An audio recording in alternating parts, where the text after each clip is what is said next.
Hello everyone, today we'll talk about how to fix or how to solve the problem of hidden accounts on the application of DoorDash. You click on settings. Here you can click on apps, default apps, app settings. On above you can search about DoorDash and you will enter. Then you can click on first stop and you can click OK. After that you'll enter to the window of storage. Here you can click clear cache.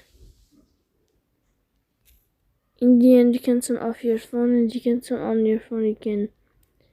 So please don't forget to support us by like and subscribe. See you next time in another video.